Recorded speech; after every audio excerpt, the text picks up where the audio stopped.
All right, so we're on Revelation chapter, we did Revelation chapter 17, which is really big, and just a quick review.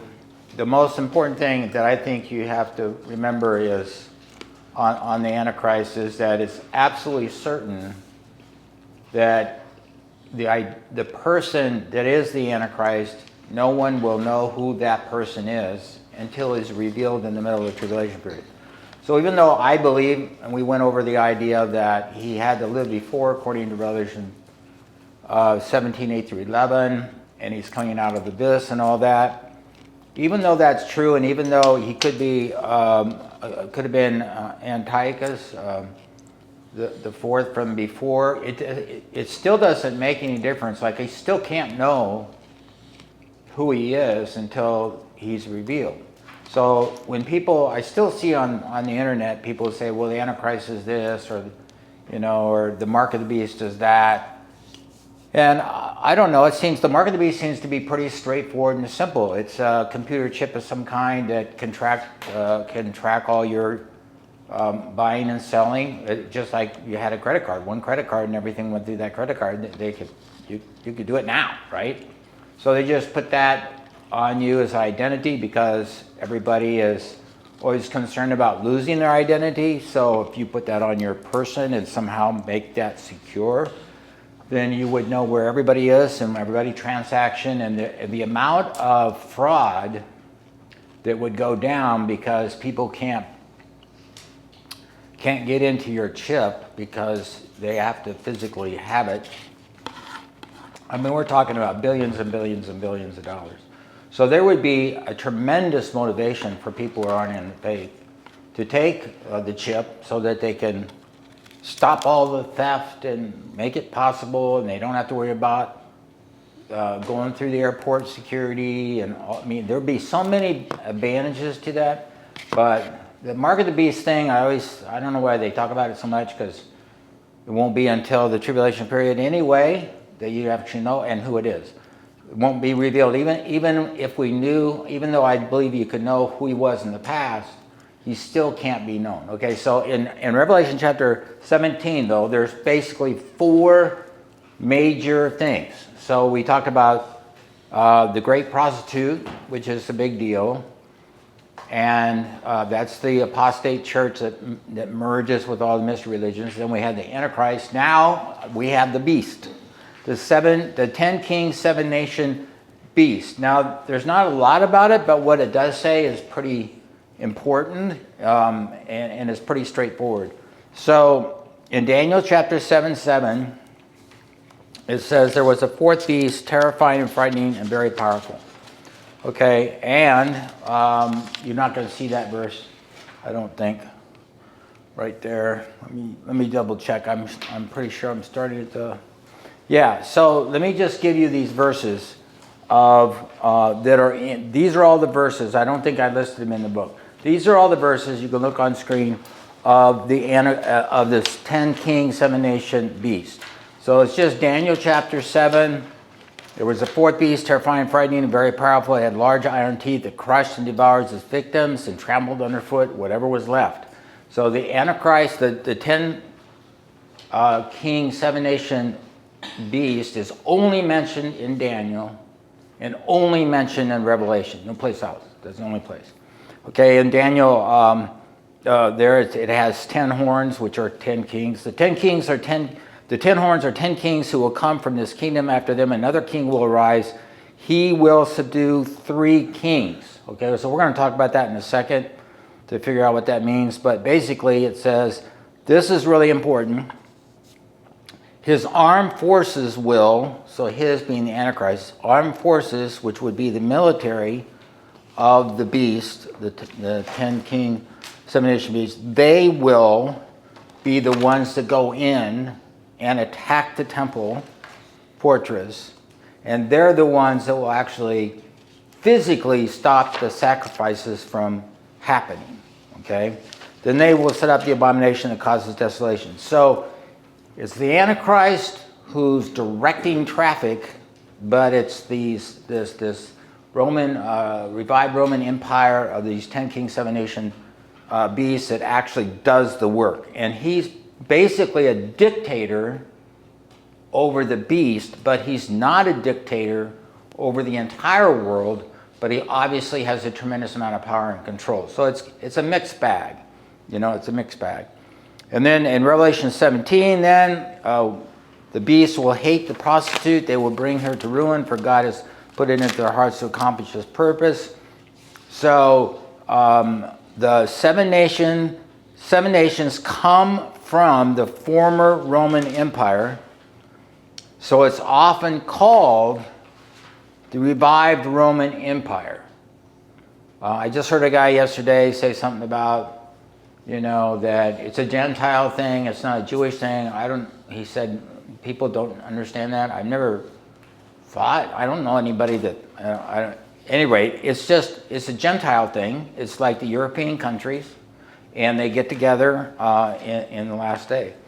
It starts with 10 nations, but the Antichrist subdues 3 kings, resulting in 10 kings and 7 nations. So I tried to think about this. What does this actually look like? Oh, here we go. There they are right there on page 65. Are all the verses I just read. I don't know why I didn't catch that. So on page 65 are all the verses we just went through. How about that? So the 10 king, 7 nation beast this is the way I think it happens.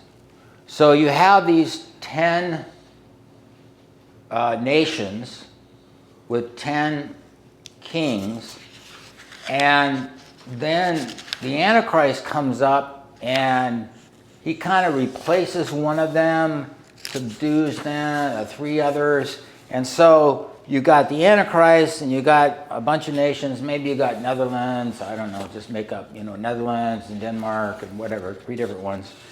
And so he attacks them, somehow subdues them, but he doesn't get rid of them. So that was kind of hard for me personally to get my mind around.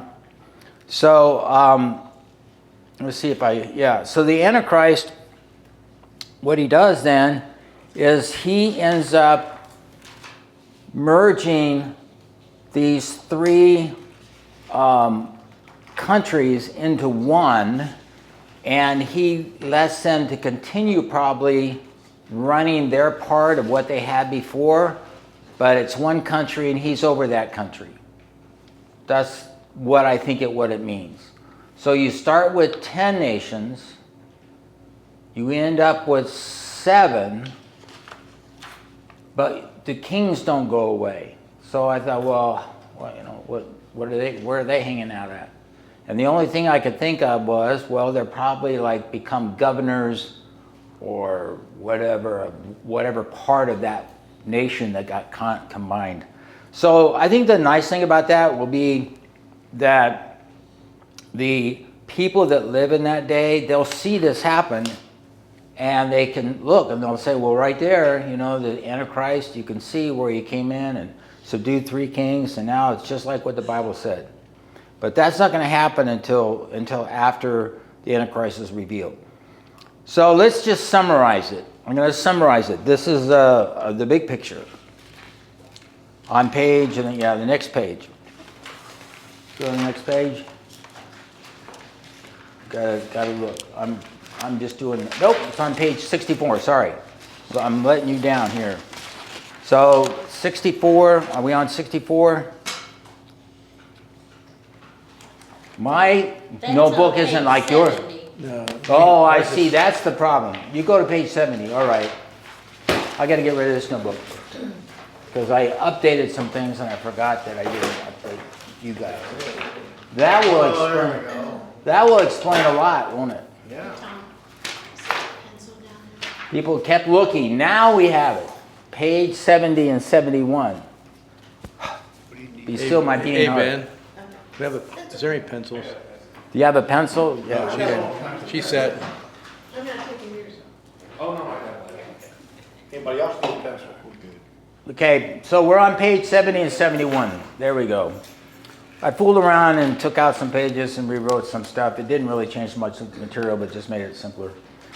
So on page 70 now. So the summary of the beast is it's a 10-king, 7-nation Roman Empire that supports the Antichrist, desecrates the temple, stops the daily sacrifices, and sets up the abomination that causes desolation, which means it goes about setting up and helping set up the final battle of Armageddon.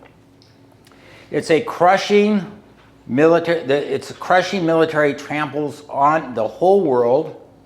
So it doesn't take it over, but it does, it's a threatening force.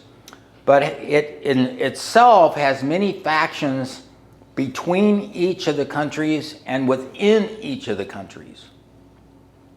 So it doesn't have a lot of unity. It's a very complicated thing.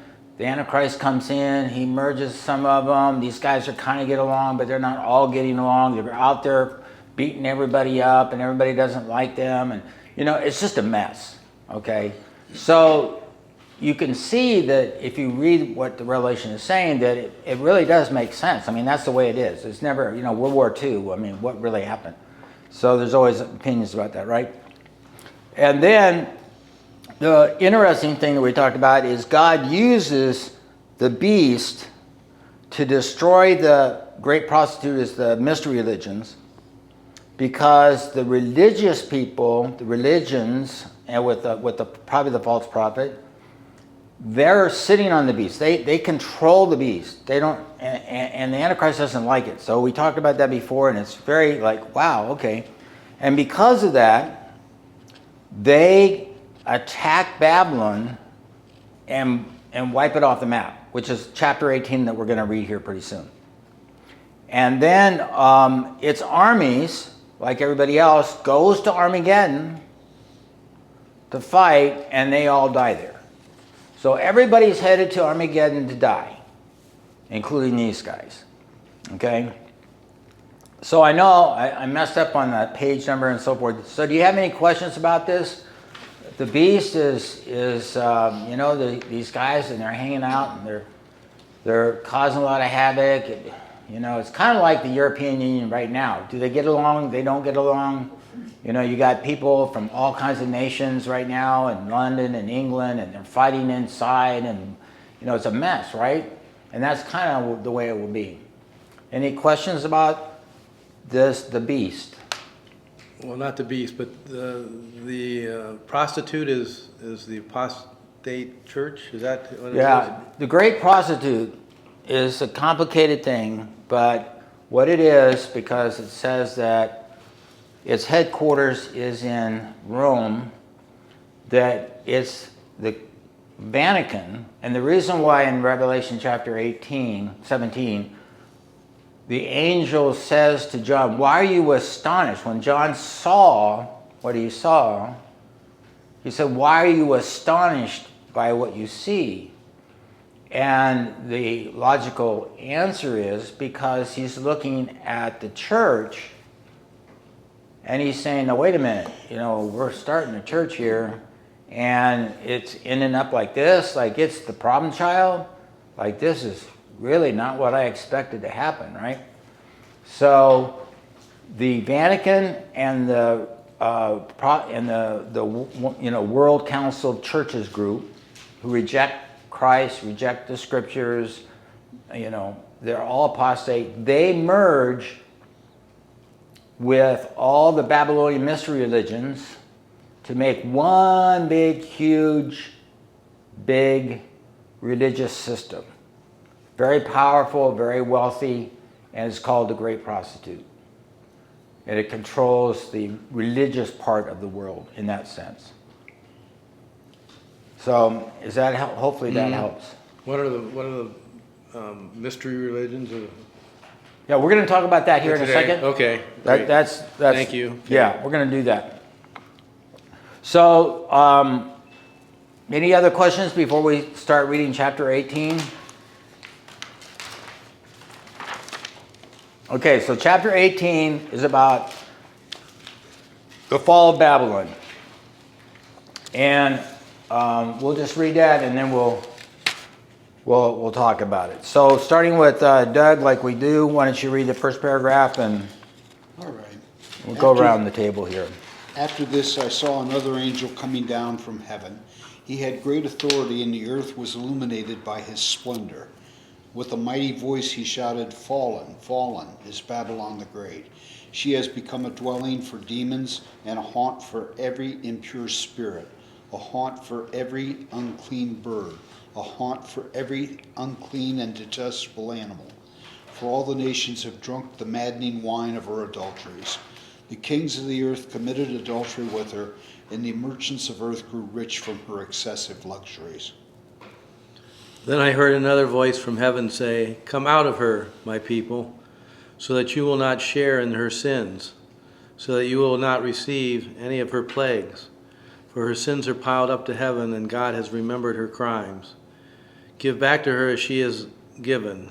Pay her back double for what she has done. Pour her a double portion from her own cup. Give her as much torment and grief as the glory and luxury she gave herself. In her heart she boasts, 'I sit enthroned as queen. I am not a widow. I will never mourn.'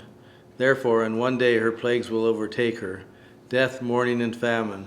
She will be consumed by fire, for mighty is the Lord God who judges her." When the kings of the earth who committed adultery with her and shared her luxuries see the smoke of her burning, they will weep and mourn over her.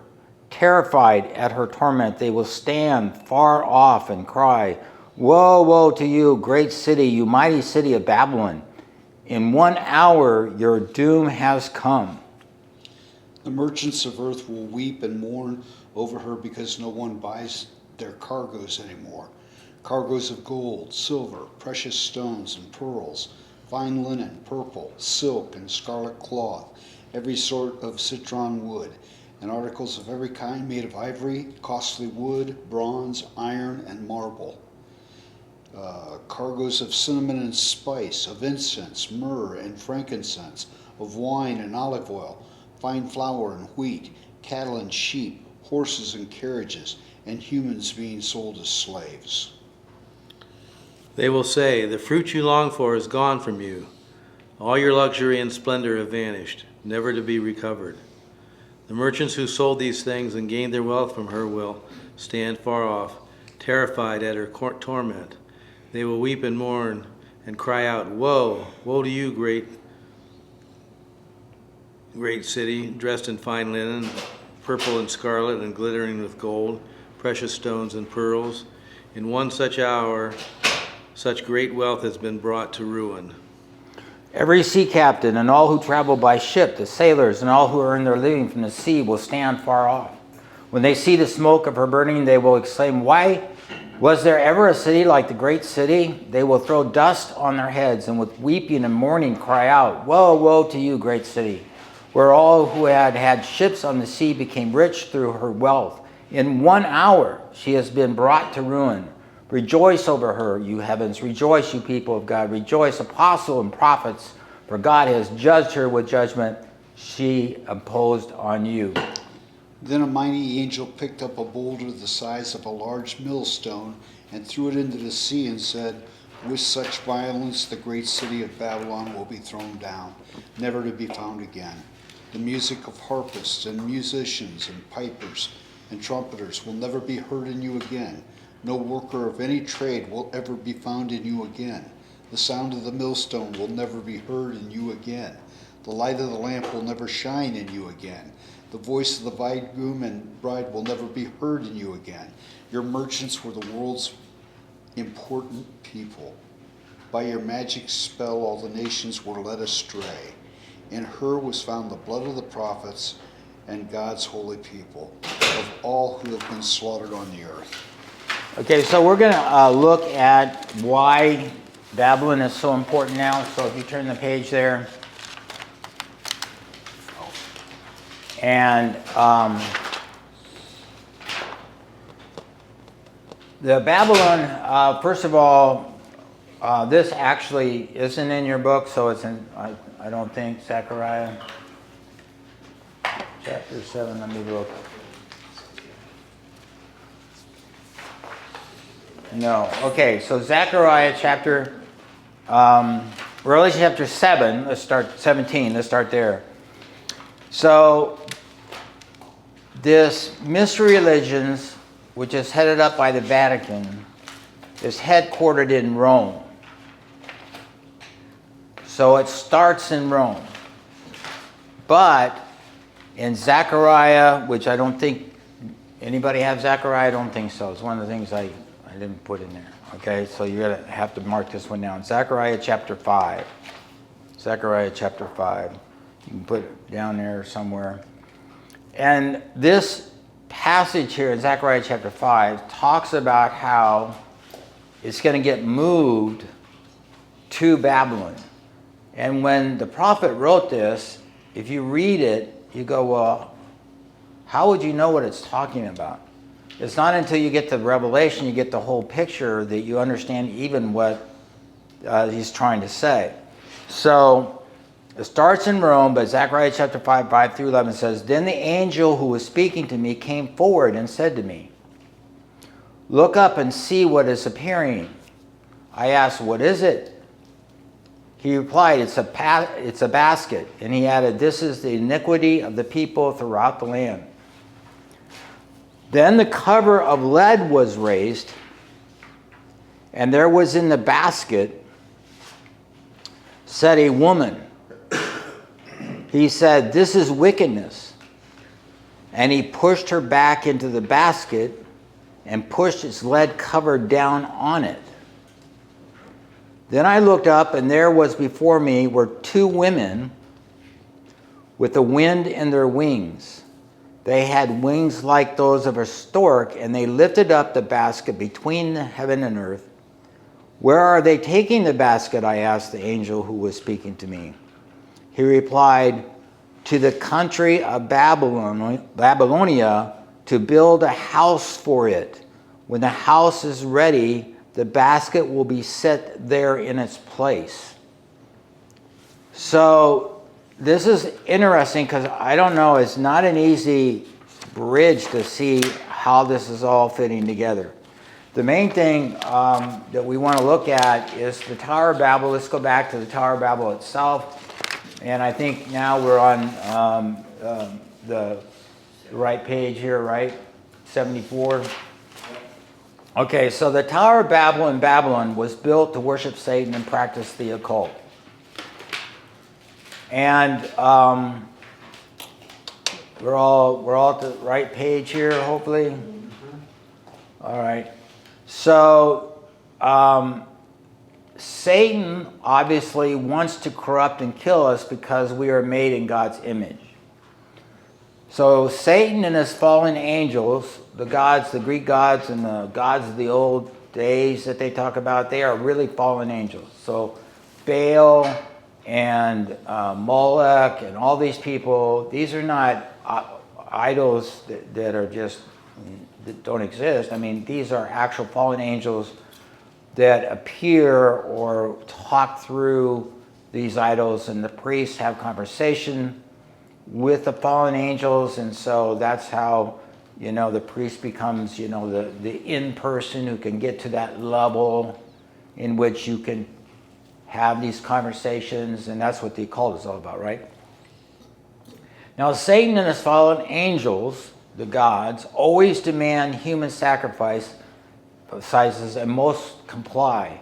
So if you look throughout all of history, it doesn't matter whether it's the Incan Indians or whether it's Baal worship, Molech, it doesn't matter. Almost all of them want babies to die and people to be sacrificed, right?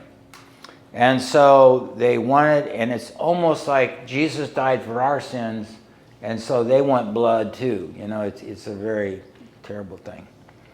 So the mystery religion seeks spiritual experiences with demonic forces, and they are real.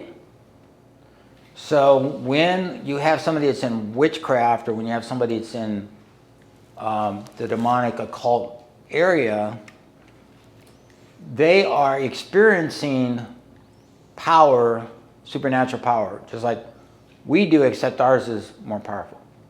So they experience that, and when they experience that, they want more of that, right? And so worshipers use occult practices to receive wealth, protection, and pleasure. Now, this often happens. People often sell their soul to the devil, but Jesus' blood can break any contract. So let's just talk about that for a minute. So you've seen movies about that? Guitarists, well, I had to sell my soul to the devil, and now, now I'm old and he's coming to take it.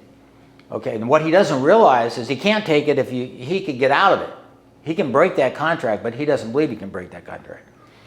So some people have postulated, for example, that a lot of Hollywood rock stars die at the age of 27 because they believe that they make these contracts when they're 16, 17, 18, make me famous, wealthy, rich, have sex with everybody. And, and they say, yeah, we'll do all that, but, we'll kind of like in the game here 10 years from now. And they go, oh, that's a long time. That's a long time from now. So you see that a lot of rock people, like Led Zeppelin, they were very demonic. And those people, they really do sell their soul to the devil. And by spiritual power, they can do tremendous more things, right? Musically and with the drums and everything like that. Just like when we worship God, the Holy Spirit fills us with His power and Spirit to sing worship songs. Well, Satan does the same thing the other way around. Okay, so God's city is Jerusalem and Satan's city is Babylon. So they have been at war from the very beginning. So after the flood, they settled in Jerusalem. Noah and his 2 sons and family settled there. The reason why we know that is because when the earth split, I think you can pull this together, it makes sense to me, that about 100 years after the flood, it says that Peleg was named Peleg because in the year he was born, the earth split. That's exactly what it's saying. The earth split. Which I believe is just saying that's when the continental divide happened. That's when you had all this stuff, like that fits together. Well, that's the year it happened. So they're sitting in Jerusalem. This is what I believe happened. They're sitting in Jerusalem. Noah and his kids and some of their children, they're starting to grow up. It's been 100 years. And all of a sudden they had this tremendous earthquake and things are like falling apart. And that Mediterranean Sea's right there. I'm sure they had, tsunamis or whatever. It was terrible. And they said, we got to get out of here. And so it says in in Genesis chapter 11, they went east to Babylon, to Shinar. So if you're in Shinar, if you're in Babylon, and you say, well, where's west? West is Jerusalem. So they went east to settle there. The other thing that happened, I believe, that most people believe happened, is they said to their Noah and so forth. So tell us a little bit about what happened before the flood. What was it like before? Well, they probably told them about, the fallen angels and everything, and the Nephilim, which happened before the flood and after the flood. And so they decided, a lot of the kids decided, we're not going with this thing that Noah's going with. It's not really working out very well for him. And so they go to Shinar and they build the Tower of Babel, right? Not to make it 50,000 stories high. They make it so they can worship the heavens.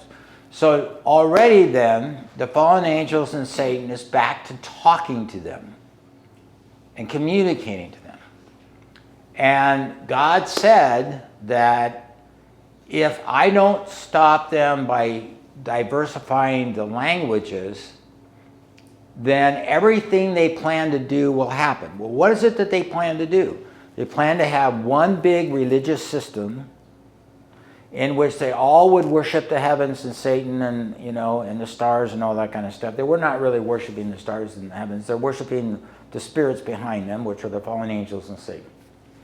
So they're going to create this system that's so powerful and so overwhelming in the culture that the gospel can never get through, that they will not allow any kind of God intervention. So he you know, separates them by the language thing, and they spread out all over the place. But wherever they go, they take the same ideas with them. So, you know, you see the pyramids are in Egypt, you see the pyramids are in Mexico, you see the pyramids are in South America, you see the ziggurats and all these different buildings that all look kind of the same. They're in Cambodia. How did that happen? Because Satan and the fallen angels and everything, they kind of do the same thing that, you know, God has his way of doing it, they have their way of doing it, and they need to have people sacrificed, and they need to have worship to the heavens. So what are you going to build? You're going to build these things. You go up on the top and to the top of the mountain, and you know, bow to the sun and so forth. So at the end of the day, though, then it became a fight between God in Jerusalem and Satan in Babylon. And the Babylonian religions then are all the religions in the world that came out of Nimrod. You've heard about Nimrod, right? A great and powerful person before the Lord. It didn't mean that he loved the Lord. It just meant he was a powerful, very, you know, kind of king of that time. And so what happened was the Babylonian religions became worldwide, but it started in Babylon. So now you're going to come back to the time of Revelation, and all the religions of the world are going to come back and recreate Babylon. So it's coming back to where they started. God said, well, we can't have this. That's why I made the languages all diverse. We can't have this. So now they're going to all come back together along with the apostate church, and they're going to create this huge, humongous thing, what we just read. They got money, and they got cargo, and they're selling slaves, and anything you could possibly imagine. They're like the Amazon of the Amazons, right? So they have all this stuff, and they're extremely powerful, and they're so powerful that even the Antichrist has got, you know, like almost like, well, these guys are more powerful than I am, you know? So this is how powerful they are. So they are in Jerusalem, and at a point in time, they go back to Babylon. So Babylon is in about 50 miles south of Baghdad. Wait. They went from Jerusalem to Babylon? I thought you said... I didn't mean Jerusalem. They're going to go back from Rome, the Vatican, and they're going to congregate back in Babylon. So, you know, Jerusalem is God's place where he has the temple and where David sacrificed and Abraham was going to sacrifice Isaac and all that kind of stuff. And Jesus died there. That's probably where the tree was, by the way. The tree of knowledge of good and evil. That's probably where Adam and Eve were when they sinned. It had to be someplace on the planet, right? And everything keeps going back to that point. So I think Jesus died in the location where the sin took place. It doesn't say that, but it makes sense, right? So at any rate, they go back from Rome to Babylon. Now, there's a little bit of a challenge here that people have with this. And so I don't hear much about it, but here's the challenge. Babylon right now is like got 3 houses and a broken down gas station. Okay? So it says that Babylon is going to be rebuilt, and then this whole headquarters is going to move from Rome to Babylon. Now everybody has Jesus returning tomorrow, and you know the question is, well, how fast are they going to build Babylon for it to get moved? Because it gets moved during the tribulation period, right? So it's kind of like, wow, how's this all going to work out? Now, I know that things can happen really fast, but it's clearly stating in Revelation, there is a city of Babylon. It is the mystery religions. It's extremely powerful, and the Antichrist wipes it out in 1 hour during the Battle of Armageddon. Now, not a lot of people talk about this. I'm not sure why. I mean, it's right there, Revelation chapter 18. They mention it. But some people, I think, struggle with the idea like, well, maybe symbolically it goes back to Babylon, but there's nothing there. There's nothing there. So people struggle with believing that Zechariah actually means that the city of Babylon actually will be rebuilt. So I'm just telling you that's what people think. I think it's saying it will be rebuilt. I don't understand it, how it can happen and how quickly it can happen. But basically, it's a fight between God and Satan, and Babylon is the headquarters for Satan, and he gets wiped out by the Antichrist because God causes that to happen. So hopefully that kind of makes sense, but a lot of people don't really talk about it much. But of course, we all believe that the occult is real, right? And so any questions about that before we go on to talk a little bit more about the occult? As far as the city of Babylon, it could be the actual city, but right now Saudi Arabia is building a city that's incredible. They showed satellite pictures from Google just of them leveling Earth for miles. And it's going to be a massive luxury resort. Yeah, it's 100 mile, what do they call it, 100 miles something. Anyway, it's called the Line. That's what it's called, the Line. Some people have thought that New York City is Babylon, but, and you know, whatever. So, but yeah, so that's very interesting, but it's going to happen.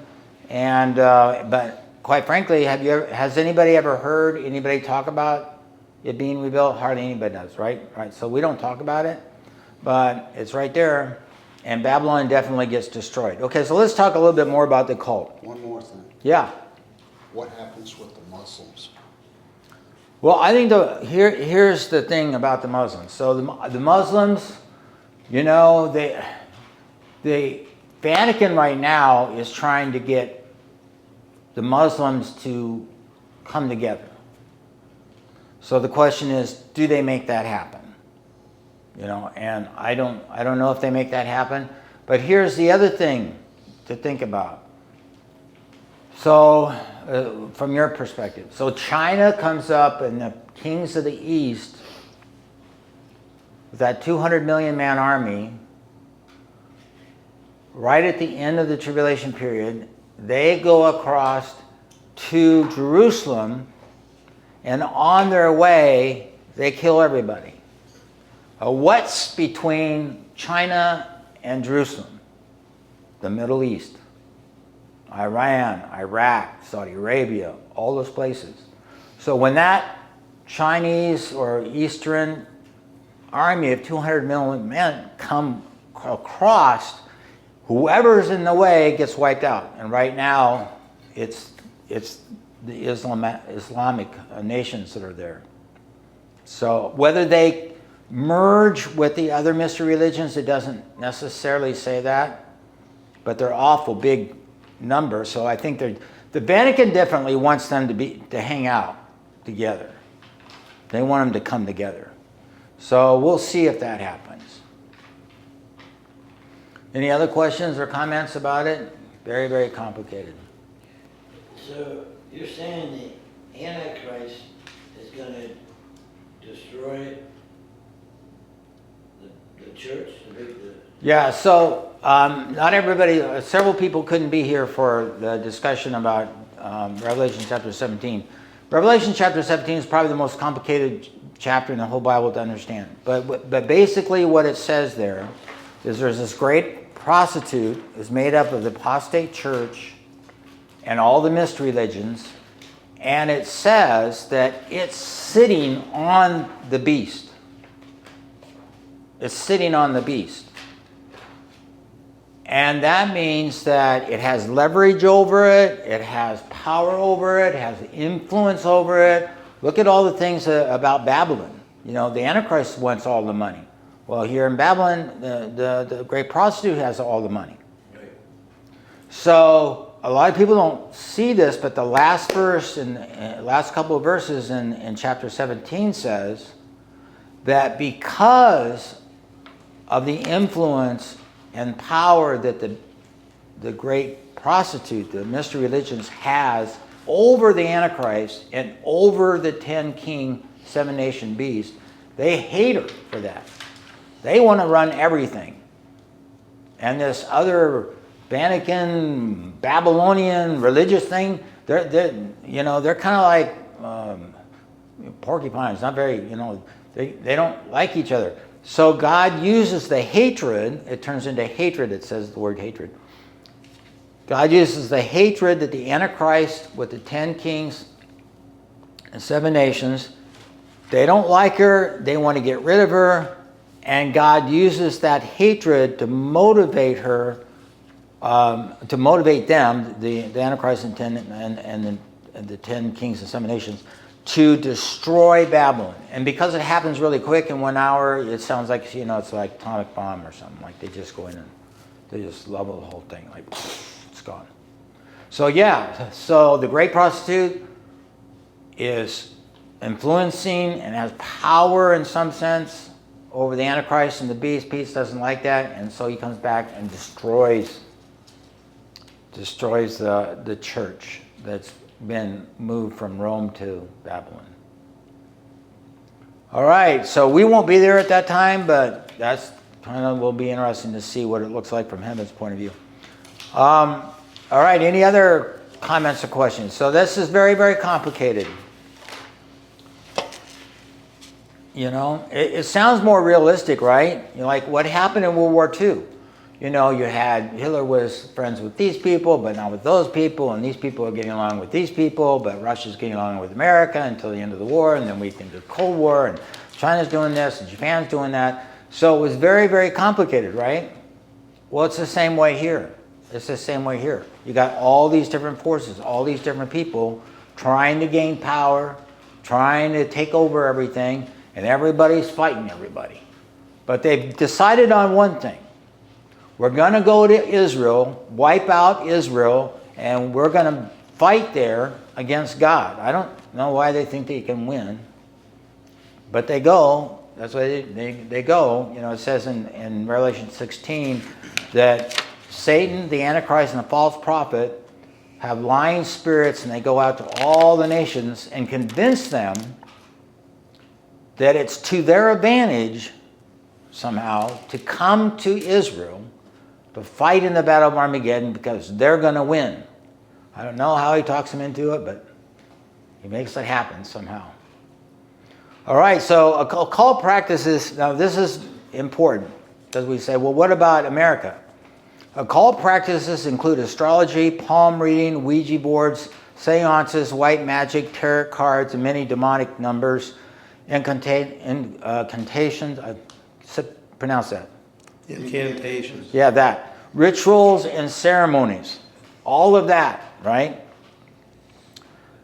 Mystery religions on the whole teach human effort to obtain enlightenment.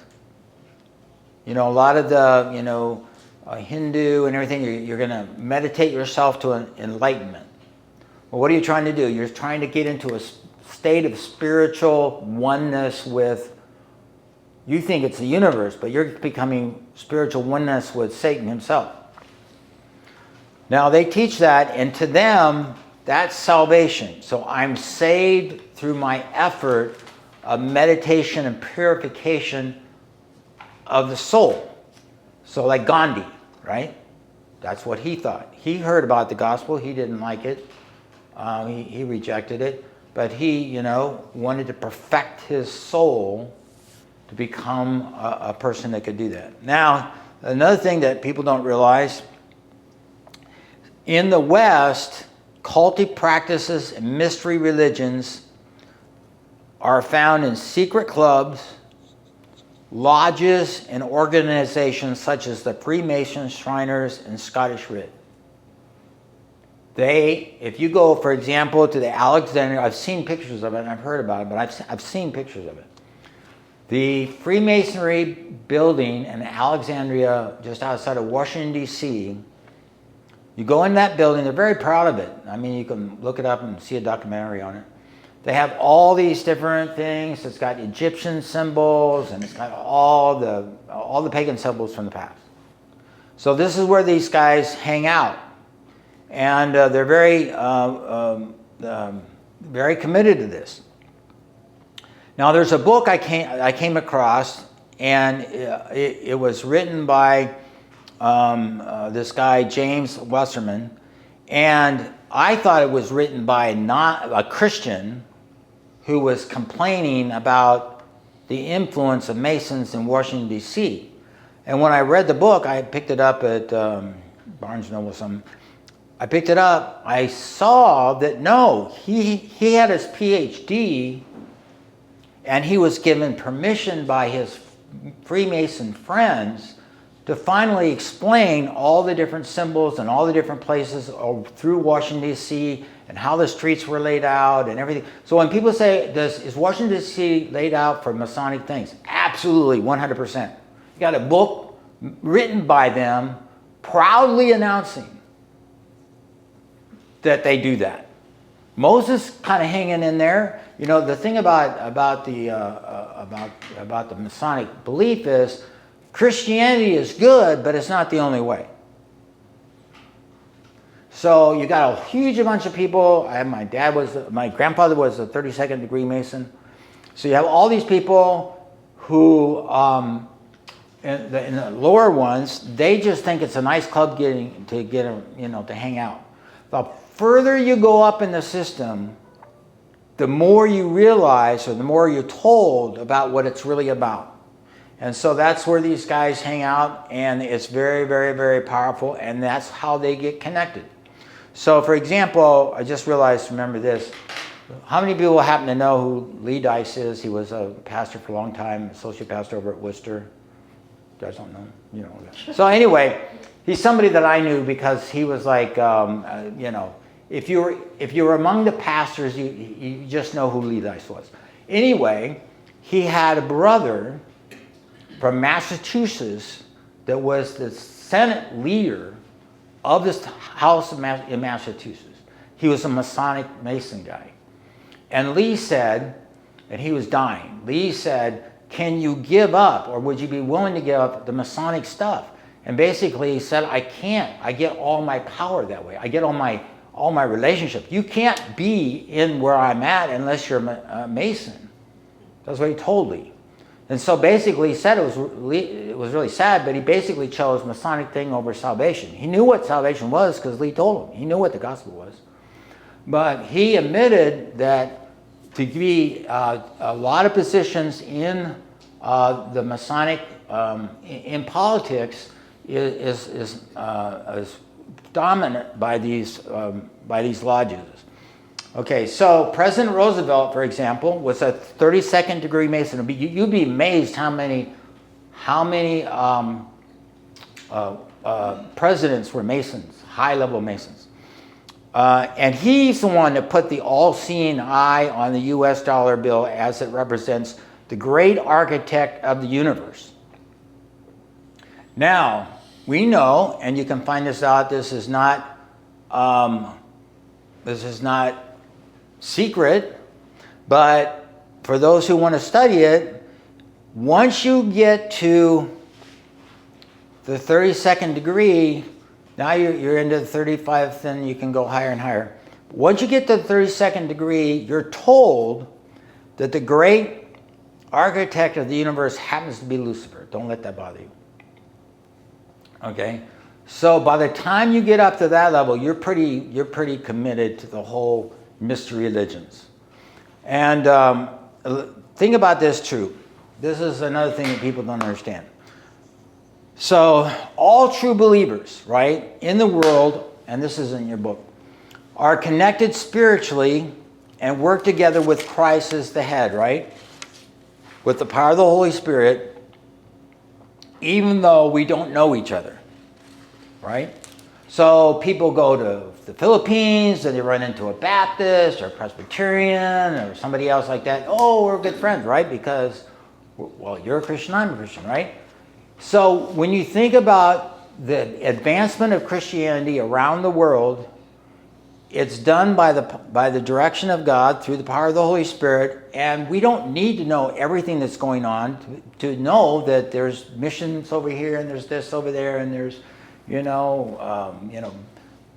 Franklin Graham, doing his thing and all the different people, right?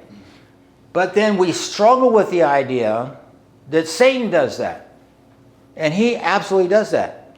So all satanic, Luciferian, occultic, evil people are also connected with Satan as their head, and under his direction work together, and they don't know each other necessarily personally,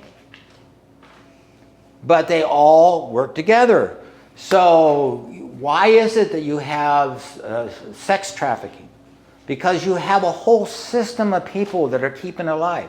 Judges and lawyers and politicians and police officers and evil people and mafia, all these people.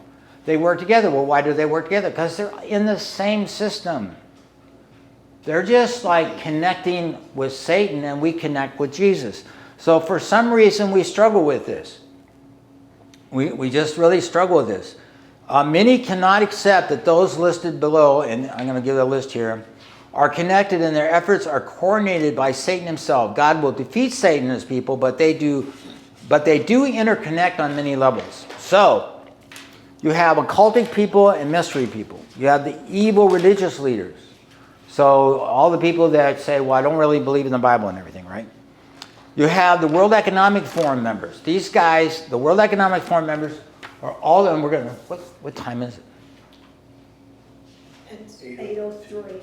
Okay, so the World Economic Forum is like, these guys are high-level Masons, they're highly occultic, and they're all the names of the people that we've heard about. People say, well, they're nothing. Well, they are something. Klaus is the head of it, Bill Gates is in there, the leader that's a really powerful, I forget what his name is, but he's the advisor to to the people in London and all this kind of stuff. All the people that go to that organization every year, there's like 2,000 or 3,000, and they're bankers and they're central bankers and they're occultists and they're Luciferians. That's who they are. And they get together once a year for a conference. And they connect on a demonic level. So you have the international elites, you have the globalists, you have the secret society members, and you have the world political leaders. Does everybody know everybody? No, you don't need to. But people say, well, that's conspiracy. Well, okay, well, then the church is conspiratorial. Is the church committed to the conspiratorial desire to win every person to Jesus Christ? We would believe that, right? Every Christian wants the whole world to become Christian. Well, doesn't Satan want the whole world to become evil? So it's not, to me, it kind of bothers me when people are willing to recognize but they don't recognize what Satan's trying to do, and they don't believe that the occultic part of our culture is at war with God. So when you think about Jerusalem and Babylon and the battle there, they don't even think about it. They don't see that it is a battle. It is a battle between Jerusalem and Babylon. And God's going to say, I'm going to wipe it out. I'm going to take it out. And with them, I'm going to take all the occultists and all those people, and they're going to go. So all I'm saying is, do all these people have to have, meet together all the time in order to coordinate their efforts? No, because Satan's doing it. And he's coordinating it. So, does the corrupt Hollywood people and the media owners and the culture influencers, the education, the policymakers, and all those running all the legal systems that are part of the occultic, do all those people need to know each other and coordinate. No, they don't have to do all that. But to think that they're not connected, or to think that they're not actively trying to take over the world is stupid. I mean, because God didn't Satan say, God, I've been given the authority over the whole world, and now if you bow down and worship me, I'll give it to you. Jesus did not say that wasn't a true statement. Did not say that. So there is a battle. It's a spiritual battle, and it's happening, and it's happening now. So I'm just, So when people say it doesn't matter, for example, that the Freemasons basically designed Washington D.C., well, I think it matters. I think it matters because it's basically saying that on the one hand, you had all these Christians come that were here for a city on the hill, and you think of the Methodists and the Episcopalians and the Presbyterians, and they created institutions like Miami University and the College of Worcester. Their goal was to send missionaries out, and they were the first. The graduate from College of Worcester was the first Presbyterian missionary that went to China. So you have all these great, wonderful things that happen. All these great institutions like American University, Duke, and all these different places were established and started by Christians, because they wanted to take over the world for Jesus. Now, along with that, came the Mason people, undercover, saying, yeah, you guys are out there, but we really want to take it over too. Okay? And so people don't want to admit that those people are there. It was established in biblical truth and everything, but there was still Satan trying to do his thing. So any thoughts or questions about that? I just quickly Googled famous Freemasons. Yeah. Masons. It says 1/3 of all the presidents are, Yeah. 1/3 of all presidents were Freemasons. And the co-founder of Apple Yeah. wasn't that? A lot of them are. So I know this story to be a fact. So when Ronald Reagan was becoming a president, he didn't want any Masonic people. But they told him that if you didn't let George Bush be the vice president, because they wanted him to be president next, that you weren't going to go. We're not going to support you. You will not do. So he reluctantly let George Bush be the vice president. Well, George Bush Senior is, and his son that were part of the Yale Skull and Bones thing. He donated $1 million to the world, the world. What was it? He built the New World Order. He donated $1 million to it. So these guys are fighting, and by the time they got done, most of his cabinet, Ronald Reagan's cabinet, turned out to be Masonic people. So there's always this thing, back and forth, back and forth, back and forth. And I think you have to look at that. If you really want to understand what's going on, it's a battle between God and Satan, and between the Christians and the satanic people trying to do what they're doing. So It's interesting how Satan tries to mimic what the Christian Every time. agenda is.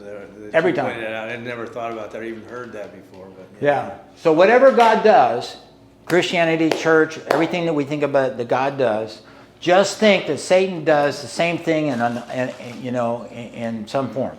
So we talked about it before, God the Father, Son, and Holy Spirit. So you have Satan, the Antichrist, and the false prophet. He's got his unholy trinity. It's all the same. Yeah. Did your grandfather ever leave the Freemasons? No, he did not. And he was a devout Methodist. So a lot of Freemasons were very heavy in Akron and very heavy in Mansfield, and they infiltrated the Methodist Church. And they also infiltrated the Southern Baptist people, and the Southern Baptist people had this big, huge argument. Can you be a clergy person and be in the Masonic Lodge? And there was a whole bunch of people that said, you cannot do that. That's a violation of you are worshiping God and Satan at the same time. You cannot do that. And it was a big, huge argument, and still some. But anyway, yeah, my grandfather And he was the 32nd Mason. And personally, in my opinion, I had this prayer thing that I used, and I had to pray through all that to renounce everything that they, I mean, if you heard the kind of vows that they make when they become a Masonic person, you would be shocked. So I'll just kind of quote one, it goes something like this. If I commit to the idea that if I ever reveal any secrets, that my body would be taken out the desert, my head would be cut off, and I'll be impaled into the ground and be rotted until I die. Those kind of things. All the way through there. So I have prayed with people who have Masonic family members. I had to pray through it. I thought it helped.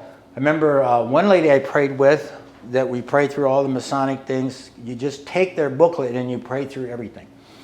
And she had problems with allergies and all kinds of stuff, and they went away after we prayed about it. Mary Elkins, she had, her dad was in it, and we prayed, and she had allergies and fears of being in certain things, and they all went away after we prayed it.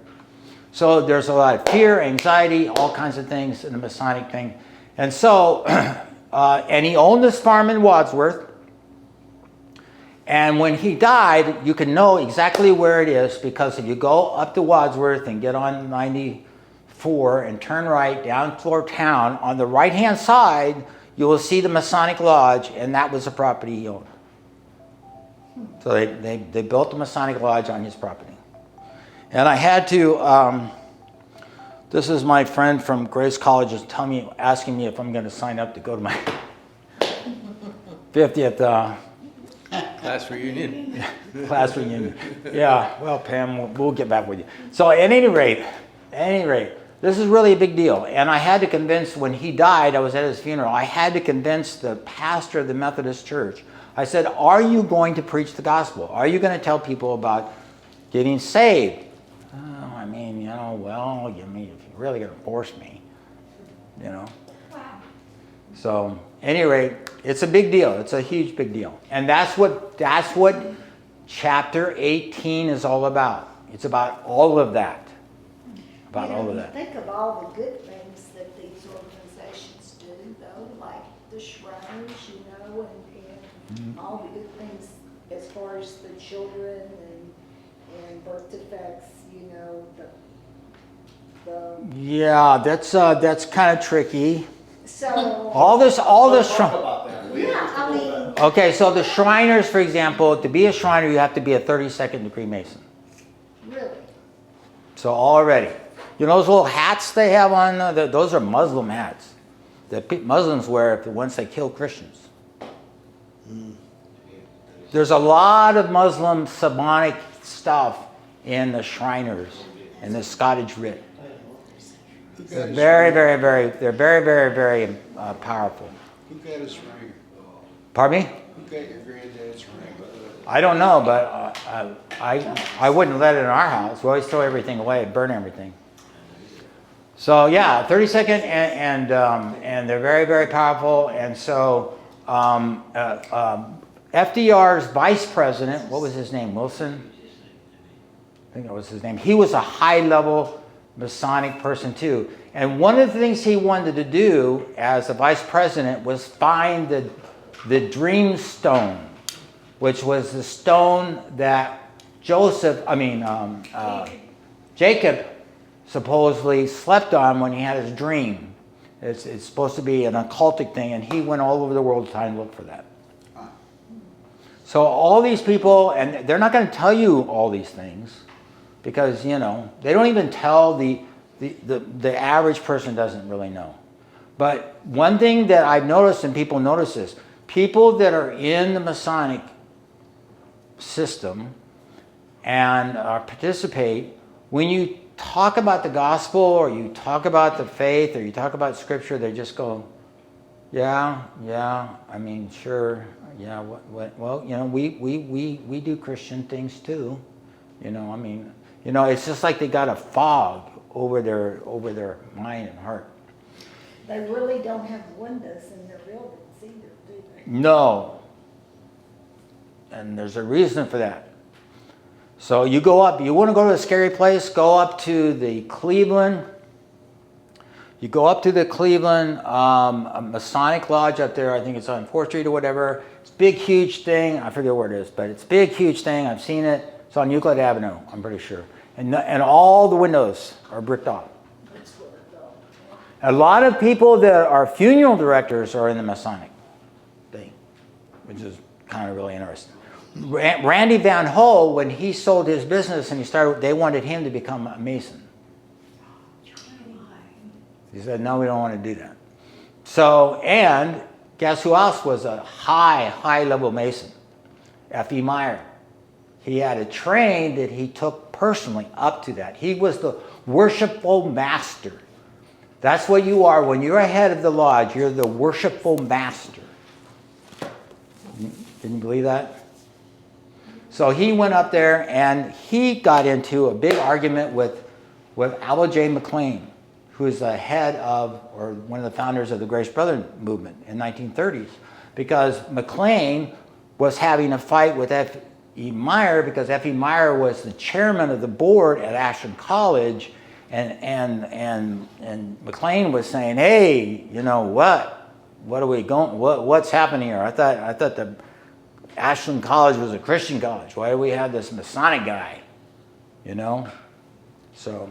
Anyway, any other comments or questions? John, like about what year were some of these organizations established? About in 1700s especially, but it's been going on forever. Mystery religions go all the way to like the Baal and Moloch and all that. But the Freemason movement, you know, it does go back to the Knights Templar, and it does go back to all that. I mean, you can read about it. You can, you know, it is that. You know what I mean? George Washington was one. Yeah, George Washington. You know, and so he prayed to God. He had a vision about stuff, but he also was the Mason guy. So, you know, it's kind of like a mixed bag, you know, mixed bag there, you know. So on the one hand, you know, I'm sure there's a lot of Masons that go to heaven or whatever, but the basic core thing about the Masonic thing and all the mystery religions is not good. Okay? Yeah, wow.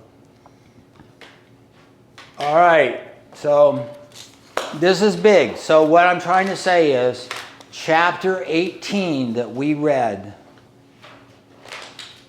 and you think, where is this book, where's this chapter coming from? What do you mean? All this stuff about cargoes and luxury and selling people and you know, what is it talking about?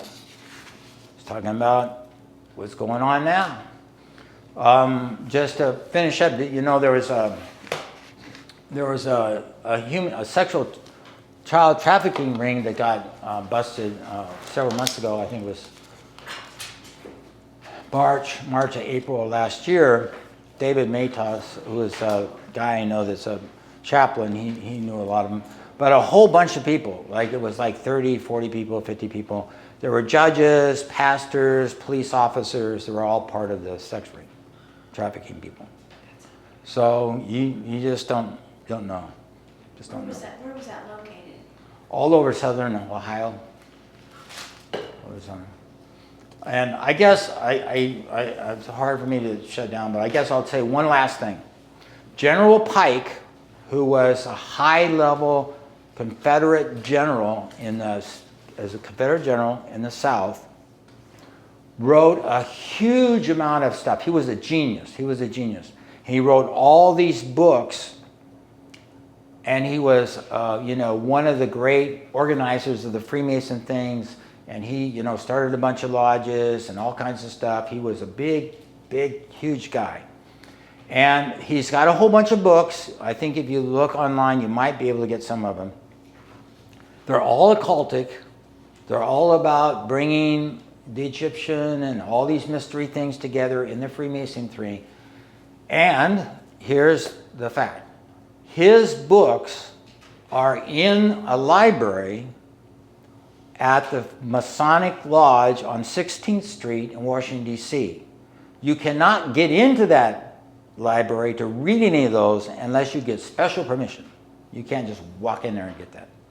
And his body is buried in a casket in that building. Interesting.